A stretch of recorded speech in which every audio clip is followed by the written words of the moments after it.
नमस्कार विद्यार्थी मित्रांनो, अभ्यास मित्र परिवारामध्ये तुम्हा सर्वांचं खूप खूप स्वागत आहे। आज आपण 3 जुलै 2026 चं करंट अफेअर्स इथे पाहणार आहोत। आय नो थोडासा मध्ये गॅप होतो, एक्स्ट्रीमली सॉरी थोडीशी तब्येत ठीक नसल्यामुळे थोडासा ब्रेक होत होता, बट आपण आता कंटिन्यू करूया। तर बघा, लेक्चर सुरू करण्याआधी विजेता बॅचचे ऍडमिशन अजूनही ओपन आहेत। घटक पूर्व परीक्षेसाठीची बॅच तुम्ही जॉईन करू शकता। टेलिग्राम इंस्टाग्राम पेज डाउनलोड करा आणि अभ्यास मित्रचं ऍप्लिकेशन सर्वांनी डाउनलोड करायचं आहे। मग सुरुवात करूया आजच्या आपल्या सेशनला। तर आजचा पहिला प्रश्न आहे, भारताचं पहिलं ऑफशोर विमानतळ कोठे उभारलं जाईल? सो इम्पॉर्टंट क्वेश्चन आहे। तर करेक्ट आन्सर आहे महाराष्ट्रातील पालघर मध्ये जे वाधवन पोर्ट आहे तिथे तुम्हाला दिसेल की भारतातील पहिलं ऑफशोर विमानतळ उभारलं जाणार आहे। सो महाराष्ट्रामधील पालघर जिल्ह्यामधील वाधवन पोर्ट जवळ अरबी समुद्रामध्ये कोरे बीच जवळ हे बांधलं जाणार आहे। वाधवन पोर्ट जर तुम्ही पाहिलं तर एक खूप मोठं पोर्ट महाराष्ट्रामध्ये उभं होतंय। ठीक आहे, 2034 पर्यंत वगैरे ते कंप्लीट होईल, पण खूप मोठं बंदर आहे। तर आपल्याला अजून तरी ऑफिशियल ते तयार नाही झालंय म्हणून आपण त्याला मेजर पोर्ट्स मध्ये नाही बघत, पण इथेच तुम्हाला ऑफशोर विमानतळ सुद्धा बघायला मिळणार आहे। सो बेसिकली जी सागरमाला प्रोजेक्ट आहे, जो त्या सागरमाला प्रोजेक्ट अंतर्गत हे वाधवन पोर्ट तयार करण्यात येत आहे। मग समुद्रामधून मिळवलेली जी काही जमीन आहे त्यावर बांधलं जाणारं हे ऑफशोर विमानतळ मुंबई महानगर प्रदेशामधलं तिसरं विमानतळ असणार आहे आणि ऑफशोर भारतातलं पहिलं। सो बेसिकली ऑफशोर म्हणजे काय, तर जी काही मेन आपली जमीन आहे त्याच्यापासून दूर, सो मेन मुख्य भूभागापासून दूर कृत्रिमरित्या तयार केलेलं जे बेट आहे किंवा पाण्याखालील तरंगत्या प्लॅटफॉर्मवर बांधलेलं विमानतळ म्हणजे ऑफशोर विमानतळ। पुढे बघा, इथे तुम्हाला काही भारतातील प्रथम गोष्टी दिलेल्या आहेत 2026च्या करंट अफेअर्स मधील, जसं की कोणत्या राज्य सरकारने भारतातील पहिलं समर्पित कॅबिनेट स्तरीय कृत्रिम बुद्धिमत्ता पोर्टफोलिओ लॉन्च केलेला आहे? तर केरळ। त्याचबरोबर भारतातील कोणता रेल्वे डेपो देशातील पहिला वॉटर न्यूट्रल डेपो बनलाय? कांक्रिया डेपो अहमदाबाद। भारतातील पहिलं उपग्रह टॅग केलेलं गंगेटिक स्पॉट शेल कासव कोणत्या राष्ट्रीय उद्यानात सोडण्यात आलंय? तर आसाम मधील काझीरंगा नॅशनल पार्क। भारताचा पहिला क्वांटम संगणक कोणत्या शहरात लॉन्च करण्यात आलाय? तर अमरावती मध्ये लॉन्च करण्यात आलेला आहे। देन भारतातील पहिलं अल्गी ट्री कुठे बसवण्यात आलेला आहे, जो वातावरणातील कार्बन डायऑक्साइड ऍब्झॉर्ब करून घेतो? मध्य प्रदेश मधील भोपाळ मध्ये। भारतामध्ये अत्याधुनिक विमान हवामान आणि धुके निरीक्षण AI प्रणाली स्कायकास्ट कुठे सुरू करण्यात आलेली आहे? तर दिल्लीमधील इंदिरा गांधी आंतरराष्ट्रीय विमानतळावर सुरू करण्यात आलेली आहे। भारतातलं पहिलं 24/7 LPG ATM कुठे सुरू करण्यात आलंय? हरियाणामध्ये गुरुग्राम येथे। तर भारतातलं पहिलं जातमुक्त कोणतं गाव अधिकृतपणे घोषित झालेलं आहे? तर महाराष्ट्रामधील सौंडला गाव हे घोषित झालेलं आहे। पुढे बघा, नेक्स्ट क्वेश्चन कडे जाऊया। भारताचे 97वे बुद्धिबळ ग्रँड मास्टर कोण झालेले आहेत? तर करेक्ट आन्सर आहे GB हर्षवर्धन हे भारताचे 97वे बुद्धिबळ ग्रँड मास्टर ठरलेले आहेत। तर चेन्नईचे 22 वर्षाचाच हा मुलगा आहे, बुद्धिबळपटू आहे। चेन्नईमध्ये जी दुसरी चोळ बुद्धिबळ GM नॉर्म राऊंड रॉबिन स्पर्धा जी झाली होती त्यामध्ये त्यांनी जिंकून ही ऐतिहासिक कामगिरी रचली। सो इथन वाज हे भारताचे 96वे ग्रँडमास्टर होते बुद्धिबळचे आणि 27 जून 2026 ला वयाच्या 14व्या वर्षी ऐतिहासिक कामगिरी करून गोव्याचा रहिवासी तो आपल्याला इथन वॉज बघायला मिळतो। बाकी तुम्हाला GB हर्षवर्धनची इन्फॉर्मेशन वर मी सांगितली। नेक्स्ट क्वेश्चन आहे, जून 2026 मध्ये इस्रोने तमिळनाडूच्या महेंद्रगिरी या ठिकाणी आपल्या पुढच्या पिढीच्या सेमी क्रायोजेनिक इंजिनची यशस्वी चाचणी केली। या इंजिनची एकूण लक्षित थ्रस्ट कॅपॅसिटी किती आहे? बघा, महेंद्रगिरी लक्षात ठेवा, भारतातील अति दक्षिणेकडील मुख्य भूमीचं एक अति दक्षिणेकडचं आपल्याला शिखर बघायला मिळतं। सो त्याची थ्रस्ट कॅपॅसिटी आपण जर पाहिली तर या सेमी क्रायोजेनिक इंजिनची थ्रस्ट कॅपॅसिटी 200 टन इतकी होती। ऑप्शन नंबर 4 करेक्ट उत्तर आहे। सो इस्रो प्रोपल्शन कॉम्प्लेक्स जी आहे त्यामध्ये स्वदेशी semi cryogenic engine power head test article जे आहे त्याची यशस्वीपणे हॉट टेस्ट केली आणि त्यातून AC-2000 इंजिनची एकूण जी काही टार्गेटेड थ्रस्ट कॅपॅसिटी आहे ती 200 टन इतकी काय केलेली आहे, निश्चित करण्यात आलेली आहे। सो बेसिकली त्याच्या एकूण टार्गेट कॅपॅसिटीच्या 88% इतकी होती। मग जर आपण पाहिलं तर काय इम्पॉर्टंट आहे तर नवीन इंजिन जे आहे LVM-3 याच्या कोर स्टेजची जागा हे घेणारे आणि पेलोड क्षमता वाढणारे, कार्यक्षमता सुधारणारे आणि जे काही मानवी अंतराळ उडान जे आहेत तर त्याच्यासाठी सुद्धा अधिक महत्वाचं आहे.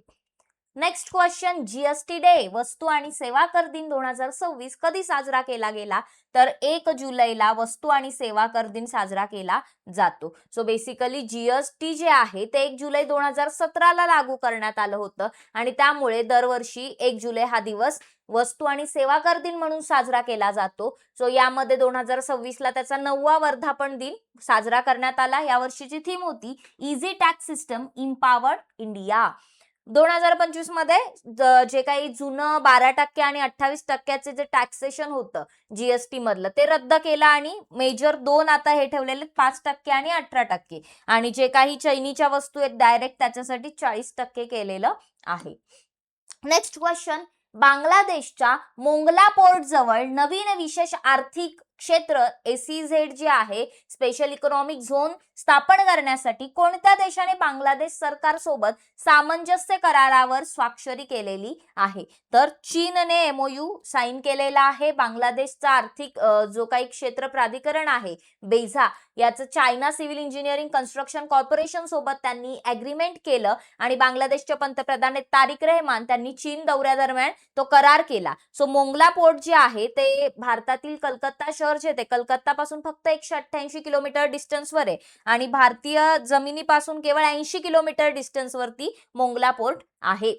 जून 2026 मध्ये केंद्रीय गृहमंत्री अमित शाह यांनी कोणत्या शहरात PM family care tracker and health passport हा प्रायोगिक प्रकल्प सुरू केला तर करेक्ट आन्सर आहे गुजरातमध्ये गांधीनगर या ठिकाणी PM family care tracker and health passport हा प्रायोगिक प्रकल्प जो आहे तो सुरू केलेला आहे. त्याचा शुभारंभ अमित शाह यांनी केलेला आहे आणि केंद्रीय गृहमंत्री सुद्धा त्यामध्ये होते. तर एक मेन उद्देश हा आहे की ज्या गर्भवती महिला आहेत किंवा ज्या स्तनपान करणाऱ्या माता आहेत तर त्यांचं आणि त्यांच्या मुलांचं आरोग्य, न्यूट्रिशन त्याचबरोबर शिक्षणाचं संपूर्ण डिजिटल रिअल टाइम निरीक्षण करण्यासाठी हा उपक्रम सुरू करण्यात आलेला आहे. भारतात पहिल्यांदाच स्वदेशी गगन प्रणालीचा वापर करून कोणत्या विमानतळावरून व्यावसायिक जेट इंजिन विमानाने उड्डाण केलेलं आहे तर करेक्ट आन्सर आहे महाराणा प्रताप विमानतळ उदयपूर राजस्थान. सो इथून पहिल्यांदा याचा उपयोग करण्यात आलेला आहे. स्वदेशी गगन सिस्टम जी आहे त्याचा पहिल्यांदाच उपयोग झालाय राजस्थान मधल्या उदयपूर येथील जे महाराणा प्रताप विमानतळ आहे त्या एअरपोर्ट वरून एक कमर्शियल जेट विमान जे आहे इंडिगो एअरबस A320 यशस्वीरित्या लँडिंग करण्यात आलेलं आहे. सो गगन बद्दल जर बघायचं झालं तर GPS aided geo augmented navigation हा त्याचा फुल फॉर्म आहे. इस्रो आणि जे भारतीय विमानतळ प्राधिकरण आहे यांनी जॉईंटली ह्याला डेव्हलप केलंय. एक स्पेस बेस्ड ऑगमेंटेशन सिस्टीम आहे जी वैमानिकांना 3D आडवं उभं जे काही गायडन्स आहे 3D गायडन्स देण्याचं काम करते. नेक्स्ट क्वेश्चन कडे जाऊया. पुढचा प्रश्न आहे भारतीय तटरक्षक दलाने इंडियन कोस्ट गार्डने जून 2026 मध्ये आपल्या ताफ्यामध्ये कोणत्या नवीन पिढीच्या स्वदेशी जलद गस्ती जहाजाचा औपचारिकपणे समावेश केलेला आहे तर करेक्ट आन्सर आहे ICGS अक्षय चा समावेश यामध्ये करण्यात आलेला आहे. So ICGS Goa shipyard limited या ठिकाणी ICGS अक्षय या जहाजाला ऑफिशियली काय केले सेवेत दाखल केलेला आहे. त्याचबरोबर हे अत्याधुनिक जहाज जे आहे ते गोवा शिपयार्ड लिमिटेडने कम्प्लिटली स्वदेशी बनावटीचं डिझाईन करून तयार केलेला आहे. वेगवान गस्ती नौका त्या या मध्यम आकाराच्या वेगवान नौदल नौका असून त्यांचा वापर प्रामुख्याने किनारी सुरक्षा, सागरी निगराणी, तस्करी विरोधी कारवाया आणि डिटेक्शनसाठी बचावासाठी केला जातो. जून 2026 मध्ये राजस्थान आणि हरियाणा यांच्यात कोणत्या नदीच्या पाण्याच्या वाटपासंदर्भात एक ऐतिहासिक सामंजस्य करार करण्यात आलेला आहे. इम्पॉर्टंट क्वेश्चन, यमुना नदीचा हा करार आहे तो राजस्थान आणि हरियाणा या दोन राज्यांच्या संदर्भात लक्षात ठेवायचे. 1994चं जे अप्पर यमुना रिव्हर बोर्ड जे आहे तर त्या अंतर्गत पाणी वाटप कराराचा जो करार झाला होता पाणी वाटप तर त्याच्या अंमलबजावणीशी संबंधित आहे. सो या करारानुसार राजस्थानला पावसाळ्यामध्ये हरियाणामधील हाथीनी कुंड बॅरेज मधून अतिरिक्त पाणी मिळेल आणि राजस्थानचा जो कोरडा शेखावती प्रदेश आहे त्याला विशेषतः चुरू, सीकर आणि झुंझुनू जिल्ह्यांना एक फायदा याचा होणार आहे. श्री नरेंद्र मोदी यांच्या पंतप्रधान पदाच्या काळात पहिला कार्यकाल 2014 ते 19 जारी केलेली टपाल तिकिटे, नाणी आणि नोटा भाग 1 या शीर्षकाचं कॉफी टेबल पुस्तक कोणी संकलित केलेलं आहे? तर correct answer is Sushil Kumar Agrawal यांनी हे पुस्तक संकलित केलेलं आहे. जगातील पहिल्या ऑनलाईन संग्रहालयाने मिंटेज वर्ल्डने पंतप्रधान नरेंद्र मोदी यांच्या कार्यकाळावर आधारित एक अनोखं कॉफी टेबल बुक जे आहे ते लॉन्च केलंय. सो यामध्ये पंतप्रधान नरेंद्र मोदी यांचा जो पहिला कार्यकाळ होता, जेव्हा ते पहिल्यांदा पंतप्रधान झाले होते, तर त्यामध्ये त्यांनी जारी करण्यात आलेली जी टपाल तिकीट होतं, नाणी होते, नोटा होत्या, त्यांचा थोडीशी इन्फॉर्मेशन दिलेली आहे. जून 2026 मध्ये भारतातील कोणत्या शहरातील अमेरिकी वाणिज्य दूतावासाजवळील मुख्य रस्त्याचं नाव बदलून डोनाल्ड ट्रम्प ॲव्हेन्यू असं करण्यात आलेलं आहे? सो जे अमेरिकेचं जसं आपलं इंडियन फॉरेस्ट सर्व्हिसेस मध्ये आपलं जसं दूतावास असतो दुसऱ्या देशामध्ये, ठीक आहे, भारतीय दूतावास, तसा अमेरिकेचा आपल्या देशात पण आहे. सो कोणत्या राज्याने ते केलंय? तर तेलंगणामध्ये आपल्याला हैदराबाद जवळ दिसतं की एका रोडचं नाव जे आहे ते डोनाल्ड ट्रम्प ॲव्हेन्यू केलंय, जे अमेरिकी वाणिज्य दूतावास जो आहे तर त्या जवळचा तो रोड आहे. सो तेलंगणाचे उपमुख्यमंत्री भट्टी विक्रमार्का मल्लू आणि अमेरिकेचे भारतातील राजदूत सर्जिओ गोर यांनी काय केलं, तर या नवीन रोडच्या नावाचं अनावरण केलं. अमेरिकेच्या 250व्या स्वातंत्र्य दिनाच्या फ्रीडम 250 सोहळ्याच्या स्मरणार्थ ते नामकरण करण्यात आलेलं आहे. नेक्स्ट क्वेश्चन कडे जाऊया. जून 2026 मध्ये कोणत्या भारतीय खेळाडूने महिलांच्या लांब उडीमध्ये 6.88 मीटर उडी मारून नवीन राष्ट्रीय विक्रम प्रस्थापित केलेला आहे? तर करेक्ट आन्सर आहे एनसी सोजान. एनसी सोजान यांनी हा रेकॉर्ड जो आहे तो बनवलेला आहे. केरळची 25 वर्षीय खेळाडू आहे. भुवनेश्वर या ठिकाणी कलिंगा स्टेडियम मध्ये महिलांची जी लांब उडी होती तर त्या स्पर्धेमध्ये 6.88 मीटरचा तिने नवीन रेकॉर्ड काय बनवलेला आहे. तर या कामगिरीसह तिने अंजू बॉबी जॉर्ज यांचा जो जुना रेकॉर्ड होता 6.83 मीटरचा, ती 22 वर्षाची, तर तिचा तो रेकॉर्ड मोडलेला आहे. Next question. हिंदुस्तान एरोनॉटिक्स लिमिटेडने स्वदेशी हेलिना क्षेपणास्त्र प्रणालीच्या उत्पादनासाठी कोणत्या संरक्षण कंपनीला रुपये 1,0109.37 कोटींची ऑर्डर दिलेली आहे? तर करेक्ट आन्सर आहे याचं Bharat dynamics limited. Option number 2 हे करेक्ट उत्तर येणार आहे. सो ही एक समरिक मागणी भारत डायनामिक्स लिमिटेड कडे देण्यात आली आणि जी भारतातील क्षेपणास्त्र प्रणाली त्याचबरोबर दारुगोळा तयार करणारी नोडल एजन्सी आहे. हेलिना जर आपण पाहिलं तर तिसऱ्या पिढीचं फायर अँड फॉरगेट वर्गातील रणगाडा विरोधी मार्गदर्शक क्षेपणास्त्र आहे. तर हे जर आपण पाहिलं तर संरक्षण आणि संशोधन विकास संस्था DRDO जी आहे त्यांनी विकसित केलंय. ते हेलिकॉप्टर मधून रणगाडे नष्ट करण्यासाठी सक्षम आहे. कोणत्या केंद्रीय मंत्र्याने जून 2026 मध्ये देशातील पहिलं AI सक्षम ग्रामीण अंतर्गत लेखा परीक्षण पोर्टल सुरू केलेलं आहे? तर करेक्ट आन्सर आहे शिवराज सिंह चौहान. शिवराज सिंह चौहान केंद्रीय ग्रामविकास मंत्री आहेत. तर त्यांनी नवी दिल्लीमध्ये काय केलं, तर नवी दिल्लीमध्ये आयोजित जी राष्ट्रीय ग्रामविकास परिषद होती त्यामध्ये ग्रामीण अंतर्गत लेखा परीक्षण पोर्टल सुरू केलं. हे राष्ट्रीय माहिती तंत्रज्ञानच्या सहकार्याने संस्थेमध्येच विकसित केलं गेलंय. हे पोर्टल ग्रामीण विकास योजनांच्या निधीचा मागोवा कागदविरहित आणि पारदर्शक बनवणार आहे.